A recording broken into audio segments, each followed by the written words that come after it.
అయినా వాళ్ళకి ఇబ్బంది లేదు కదా, ఇక్కడ జరుగుతుంటే అక్కడ వాళ్ళకి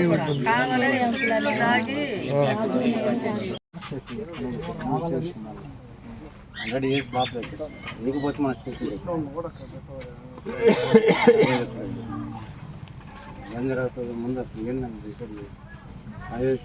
డబ్బులు తిన్నాము అంటే ఇలా 10-12 మంది వచ్చారు. అందరం మీద పెట్టి ముగ్గురు దొరికారు. ఇది కార్తిక్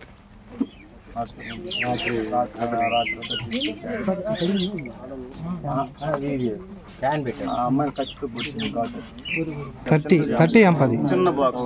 అసలు మన సౌండ్ కూడా పెద్ద రాదు తగ్గడానికి కూడా. అయ్యే బాక్సులు చిన్న బాక్స్, దానికి సౌండ్ ఇబ్బంది అని అది యాప్ సెట్ అవుతుంది.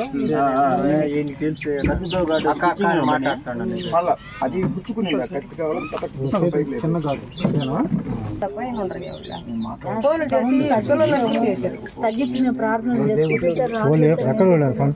అయినా వాళ్ళకి ఇబ్బంది లేదు కదా, ఇక్కడ జరుగుతుంటే అక్కడ వాళ్ళకి కావాలని దాగి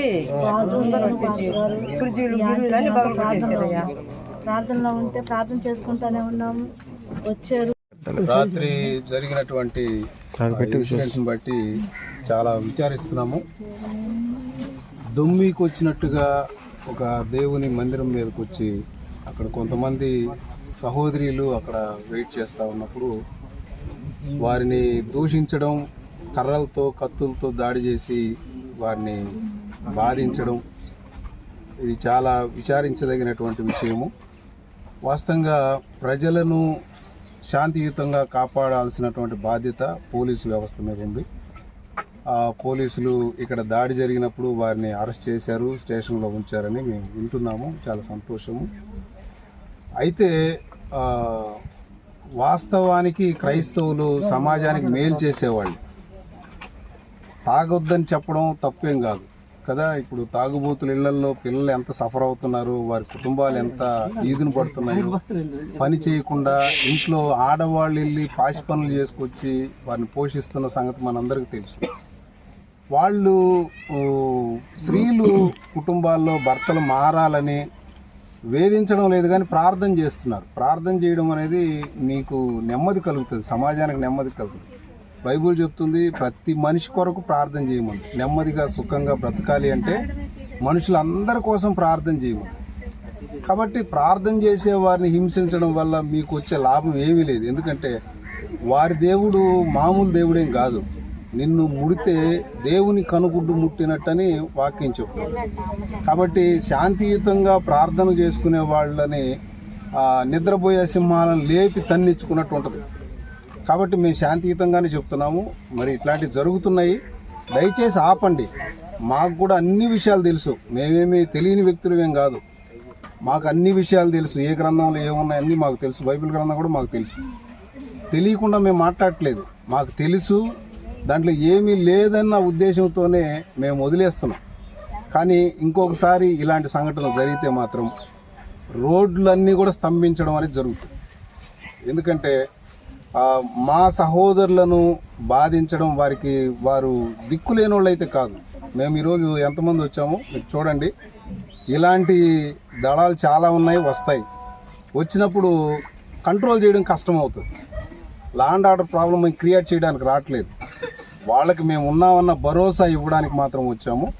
మరలా ఇలాంటివి జరిగితే మాత్రం ఎక్కడైనా సరే మేము మాత్రం అక్కడ ప్రత్యక్షం అవడం అనేది జరుగుతుంది.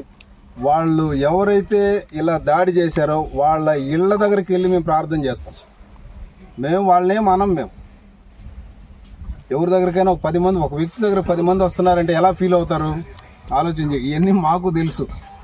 కాబట్టి మేము యేసుప్రభువుని నమ్ముకున్నప్పుడే మాకు భయం వదిలేసాం. పాపం చేయడానికి భయపడతాం కానీ దేవుని విషయంలో భయపడేదేమీ ఉండదు. మా సహోదరులను మేము కాపాడుకుంటాం. మేము దానికోసం ప్రార్థన చేస్తాం. ఎంత దూరమైనా వెళ్ళడానికి మేమైతే సిద్ధం. ప్రభు ఇక్కడ చేరువచ్చిన అందరిని కూడా దీవించునుగాక. మరి గాయపడినటువంటి వారందరికీ మా సానుభూతి తెలియజేస్తా ఉన్నాం. ప్రభువు కోసం మీరు గాయపరచబడ్డారమ్మా. ప్రభు మిమ్మల్ని ఖచ్చితంగా మరి రాత్రి కాలంలో నేను శుక్రవారం పూట చర్చిలో ప్రార్థన జరుపుకుంటున్న ఈడబ్ల్యూసి చర్చిలో మరి గుర్తు తెలియని వ్యక్తులు అయితే ఏం కాదు, ఆ చుట్టుపక్కల ఉన్నటువంటి వారే అది ఒక పథకం ప్రకారమే వచ్చి వారి మీద దాడి చేసినట్టుగా మేము చూస్తున్నాం. నిజంగా క్రైస్తవులు అంటే ఇప్పుడు ప్రార్థనలు చేస్తుంటారు, ఇతరుల చెడును కోరుకున్న వాళ్ళు కాదు. మరి ఎవరో ఒకరు కావాలని చేస్తున్న దాన్ని బట్టి మూలలో ఉన్నటువంటి వాళ్ళను కూడా దాడి చేయడం ఇది సరైనటువంటి పద్ధతి కాదని పాస్టర్ వెల్ఫేర్ అసోసియేషన్ తరఫున మేము దీన్ని ఖండిస్తున్నాం. మరి ఇప్పటికే జిల్లా మొత్తం మీద కాదండి, రాష్ట్రం మొత్తం మీద కూడా క్రైస్తవులపై దాడులు జరుగుతూనే ఉన్నాయి. ఎందుకు దాడి చేస్తున్నారనే దాని మీద అయితే ఎటువంటి నిర్ణయం అయితే ఎవరు చెప్పట్లా. ఎందుకంటే ఇతరులకు ఏదైనా ఇబ్బంది కలిగిస్తే మరి పోలీస్ వ్యవస్థ ఉంది, వాళ్ళ దగ్గరికి వెళ్ళొచ్చు, లేదా న్యాయ వ్యవస్థ దగ్గరికి వెళ్ళొచ్చు. ఈ రెండింటిని వాళ్ళు చేతికి తీసుకోకుండా వీళ్ళే పోలీస్ అధికారులు అన్నట్టు, వీళ్ళే ప్రభుత్వం అన్నట్టుగా దాడిని చేయడం అనేది అసలు మానవత్వం అని అనిపించుకోదు. కాబట్టి జిల్లా ఎస్పీ గారు కూడా ఈ విషయాన్ని తెలియజేసినప్పుడు వారు చక్కగా స్పందించి వారి మీద మరి చట్టపరమైన చర్యలు తీసుకోవాలని స్టేషన్లో కూడా వేశారు. మిగతా వారికి కూడా ఈ రీతిగానే బుద్ధి రావాలని మేము కూడా కోరుకుంటున్నాం. క్రైస్తవులైనటువంటి వారు కూడా ఇతరులకు ఇబ్బంది కలిగించి మనం చేసేది ఏమి లేదు కాబట్టి క్రైస్తవులు కూడా ఒకసారి ఆలోచన చేసి ఇతరులకు ఇబ్బంది కలగకుండా మన దేవుని మనం ప్రకటించుకుంటే వచ్చే ఇబ్బంది కూడా లేదని, ఎవరో ఒకరు క్రైస్తవుల ముసుగులో కొంతమంది పాస్టర్లుగా వచ్చి చలామణి అయ్యి కావాలని యాంటీ దేవుడి గురించి లేదంటే ఇతరుల గురించి మాట్లాడి కొంచెం ఇబ్బందికరంగా తీసుకొస్తున్నారు. సో వాళ్ళ మీద కూడా మేము కూడా మీద చర్యలు తీసుకోవాలని మేము కూడా అనుకుంటున్నాం. ఎందుకంటే అలా వదిలేస్తే కూడా అది ప్రపంచానికి కూడా శాంతిగా ఉండదు. కాబట్టి బాధితులు ఎవరైతే ఉన్నారో వాళ్ళని కనీసం ఆడవారు లేదా స్త్రీలు అనే తేడా కూడా లేకుండా దాడి చేసిన వారిని చట్టపరంగా చర్యలు తీసుకొని మరి ప్రభుత్వం దృష్టికి కూడా మేము కోరుతున్నది ఒకటే, శాంతి భద్రతలు కాపాడాల్సిన బాధ్యత వ్యవస్థల మీద ఉన్నాయి కాబట్టి ఆ వ్యవస్థలని మరి పటిష్టం చేయాలని మేము కూడా కోరుకుంటున్నాం. ధన్యవాదాలు. ప్రభుపేట అందరికీ నా వందనాలు. ఇక్కడ అంతకుముందు కూడా ఒక దాడి జరగడం జరిగింది. రాత్రి అయితే రాజేష్ వాళ్ళ చర్చిలో అతను ఒక ప్రెస్లో ఉన్నాడు, ఒక లాయర్గా పనిచేస్తూ దేవుని సేవ చేసుకుంటూ ఉంటే అక్కడెక్కడో బాడుకున్నారు. కనీసం అది ఉండేది చిన్న యాంప్, అది వాళ్ళు ప్రేయర్ మీటింగ్ పెట్టుకుంటే ఒక 11 మంది దాకా వచ్చి ఆడవాళ్ళని కూడా చూడకుండా కాళ్ళతో చేతులతో కొట్టుకుంటూ అక్కడ దాకా తీసుకెళ్ళి ఇంత ఘోరంగా జరుగుతూ ఉంది. కాబట్టి పోలీస్ వ్యవస్థ మీద, న్యాయ వ్యవస్థ మీద మాకు చాలా అపూర్వమైన నమ్మకం ఉంది. కేసు పెట్టడం, కేసు ఫైల్ చేయడం కూడా జరిగింది. వాళ్ళని కానీ కఠినంగా కానీ శిక్షించకుండా ఉంటే ఖచ్చితంగా ఈ జిల్లాలో ఒక మహా ఉద్యమాన్ని ఖచ్చితంగా క్రీస్తు దళం పేరిట దేవుని బలమే మన దళంగా ఒక దళం ఏర్పడ్డ ఈ మధ్యకాలంలో ఖచ్చితంగా న్యాయ పోరాటం చేయడానికి, శాంతియుతంగా చేయడానికి మేమంతా సిద్ధమవుతాం.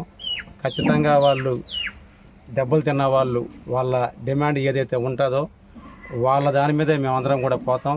ఖచ్చితంగా అన్ని సంఘాలలో, అన్ని గ్రూపుల్లో అంటే ఇంకొకసారి ఇటువంటిది జరిగితే శాంతియుతంగా ఉన్నాం కదా, శాంతిగా ఉన్నాం కదా అని చెప్పి ఉచితంగా ఊరికి ఇట్లా చేస్తూ ఉంటే వేరే విధంగా తీసుకోరావద్దని చెప్పి కూడా మేము చెప్తున్నాం వాళ్ళకి అందరికి కూడా. శాంతియుతంగానే దేవుని మీద ఆధారపడి మేము ఏ కార్యక్రమం చేస్తున్నాం. కాబట్టి క్రైస్తవులు అంటే ఇంత చులకన భావం ప్రవర్తించి చేస్తే ఒక్కసారి కానీ వాళ్ళందరూ కానీ తిరగబడితే ఏ విధంగా ఉంటుందని చెప్పి, అంటే శాంతియుతంగానే అనేది కూడా వాళ్ళు గుర్తించాలా. ఈ మధ్య ఒక 5-6 మంది యూట్యూబ్లో జనాల్ని రెచ్చగొట్టడం వల్ల ఏదో హీరోలు అయిపోతామని చెప్పి వచ్చి చేసే దాంట్లో ఆ భాగంగా ఇది జరిగింది. ఇటువంటిది కానీ మొన్న ఒకటి జరిగింది. ఇటువంటిది కానీ పూర్తి స్వేచ్ఛ, నీ మతాన్ని ఆచరించు, పరమతాన్ని గౌరవించు, 30A30లో ఉంది యాక్ట్ ప్రకారం. ఎవరైనా కూడా వాళ్ళ మతానికి సంబంధించి ప్రచురించవచ్చు.